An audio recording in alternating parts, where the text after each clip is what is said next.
এত বেশি দেখতে শুরু করো না, যাতে ওর প্রাণ ওষ্ঠাগত হয়ে যায়।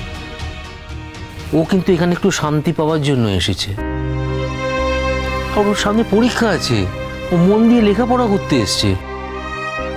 হ্যাঁ আমি জানি তো, এবার মানে গুনগুনমা খুব মন দিয়ে লেখাপড়া করবে আর পাশ করবেই করবে না।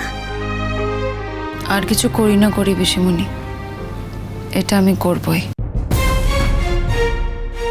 মন দিয়ে পড়াশোনা করে ফার্স্ট ক্লাস আমি পাবই, এইটুকুনি ভরসা তোমরা আমার উপর রাখতে পারো। আমার আছে তো ভরসা তোমার উপরে। তোমার তো খুব ভালো মাথা মা, তুমি মন দিয়ে লেখাপড়া করোনি তাই। এবার শুধু পাশ করলে হবে না পিসিমণি, এবার আমাকে ফার্স্ট ক্লাস পেয়ে পাশ করতে হবে। আমাকে প্রমাণ করতে হবে যে আমিও পারি। প্রমাণ করতে হবে মানে? কি প্রমাণ করতে হবে গুনগুন? কি বলছো এসব? তোমার কার কাছে কি প্রমাণ করতে হবে? গুনগুন, একটা কথা মনে রাখো, তুমি যা করবে তুমি কিন্তু নিজের জন্য করবে, কারোর কথা ভেবে কারোর জন্য কিন্তু কোনো কাজ করবে না তুমি। আর তুমি যদি ফার্স্ট ক্লাস পাও গুনগুন, আমরা প্রত্যেকে ভীষণ খুশি হব।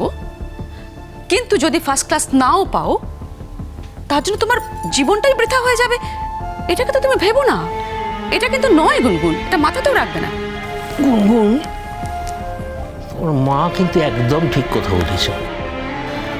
ফার্স্ট ক্লাস পাওয়াটা বড় কথা নয় মা, কারণ মানুষ হিসেবে তুমি ফার্স্ট ক্লাস অনেক আগেই পেয়ে গেছো। সেটা আর কেউ না জানুক, আমি তো জানি, তার কারণ আমি তোমার বাবা। আর তোমার মা এই কথাটাও ঠিক বলেছেন যে কাউকে প্রমাণ করার কিচ্ছু নেই। কাউকে প্রমাণ করছি না ড্যাডি, আমাকে এবার ফার্স্ট ক্লাস পেতে হবে আমার নিজের জন্য। আমার নিজের কাছে নিজেকে প্রমাণ করতে হবে, তাতে কারো কাছে প্রমাণ হোক বা না হোক। এবার পরীক্ষায় আমাকে ফার্স্ট ক্লাস পেয়ে পাশ করতেই হবে, শুধুমাত্র নিজের জন্য, কারোর জন্য নয়।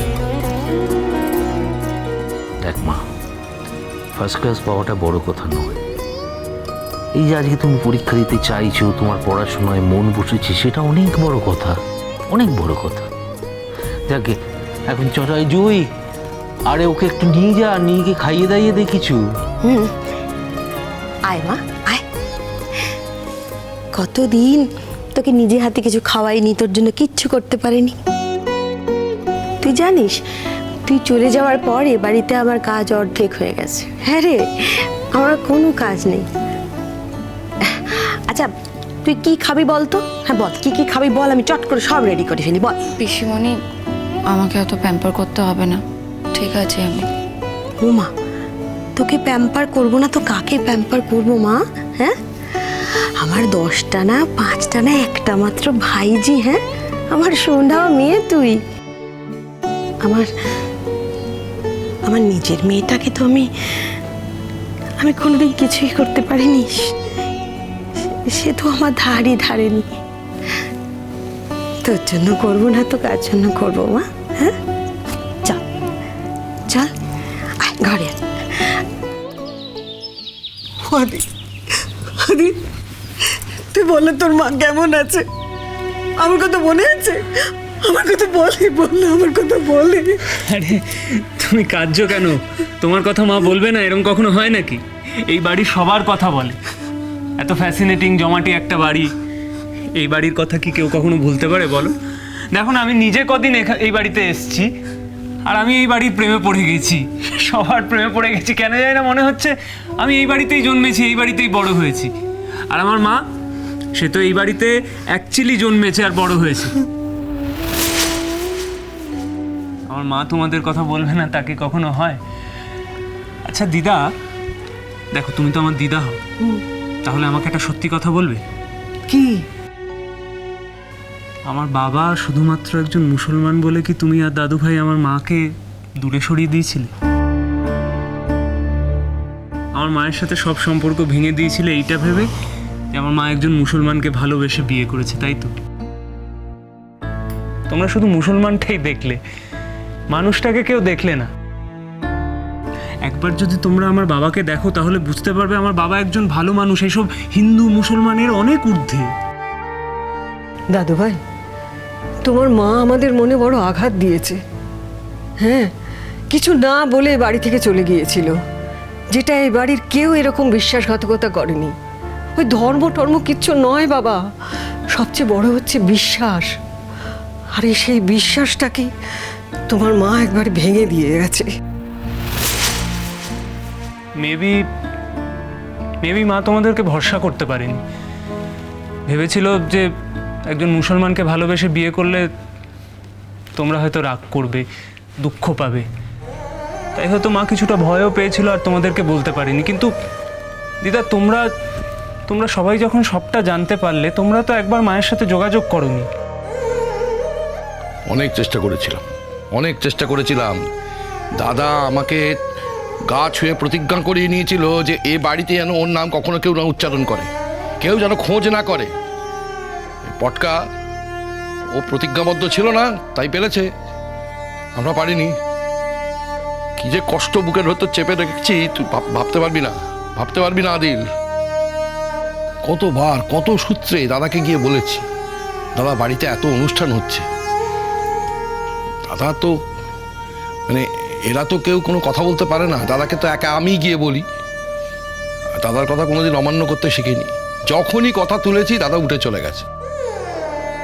এই যে বৌদি এখন এত কাঁদছে, দাদার মনে কি কম কষ্ট নাকি? কিন্তু কি করবো বল, এরা আমাদের নিয়েই ভালো থাকতে চেয়েছে। আমি কিন্তু চিরজীবন মুনিয়াদের সাথে সম্পর্ক রেখে গেছি। যতবার বলেছি ব্যাংকে ট্যুরে যাচ্ছি, আমি ততবার আসলে মুনিয়াদের বাড়িতেই গেছিলাম। এই আদিল আমার চোখের সামনে বড় হয়েছে। মুনিয়া বিয়ের পর লখনৌ চলে যায়। এখন ওরও বয়স হয়েছে, ওর ইচ্ছে হয়েছে ওর স্বামী কলকাতায় একটা বাড়ি করুক। ওরা বেহালার দিকে একটা বাড়ি কিনে হচ্ছে, সেইটারই তদারকি করতে ওরা এসেছিল কলকাতা। আর ঠিক সেই সুযোগে আমি আদিলকে এই বাড়িতে নিয়ে চলে আসি। মুনিয়া তারপর লখনৌ ফিরে যায়, কিন্তু গতকাল রাতে আবারও কলকাতা ফিরে এসছে বেহালায়। জয়ী, থাক না, দাঁড়াও। আমি তো বললাম আমি তো আছি, আমি ওকে নিয়ে যাচ্ছি। আচ্ছা ঠিক আছে, এটা নিয়ে এত লড়াই করার মতো কিছু নেই। তোমার মেয়েকে তো এত বছর ধরে তুমি দেখছো, ও এমন কিছু করো না যাতে ও বিরক্ত হয়। ও মন মেজাজ ভালো নেই। আমি তো সেটাই জিজ্ঞাসা করছি, ওর মন মেজাজ ভালো নেই কেন? কৌশিক, কি এমন ঘটেছিল আমাকে বলো। কিচ্ছু ঘটেনি, কিচ্ছু হয়নি। না না, এই যে ওকে তোমার সঙ্গে এইভাবে ওরা ছেড়ে দিল কেন? এতদিন ধরে তো এত আদিক্ষেতা করেছে। ও একদিনের জন্য যদি এই বাড়িতে এসেছে, ওরা সবাই মিলে চলে এসেছে, নাম গান করেছে। ওরা নাকি বৌমাকে না দেখে থাকতে পারে না, বউকে ছেড়ে থাকতেই পারে না। ইভেন আমি সৌজন্যকেও দেখেছি, ও একদিনের জন্য আসলে ও রাত্রিবেলা চলে আসতো। তাহলে এখন এমন কি ঘটলো কৌশিক যে ওকে তোমার সঙ্গে এভাবে লাগেজ নিয়ে চলে আসতে দিল? ওরা কি করতেছিল বলো? তুমি শুনবে মা? আমি তোমাকে বলছি। হ্যাঁ, আমি শুনতে চাই। আমাকে পরিষ্কার করে বলো, হয়তো তোমার ড্যাডি সবটা জানে না। তুমি বলো কি হয়েছে। আমি নিজে থেকেই চলে এসেছি মা। আর তুমি ঠিকই বলেছিলে, এই বিয়েটাই ভুল ছিল, একদম ভুল। আমার এই বিয়েটা করা উচিত হয়নি। ঠিক ছিলে তুমি। এখন আমি এই বিয়েটা থেকে মুক্তি চাই।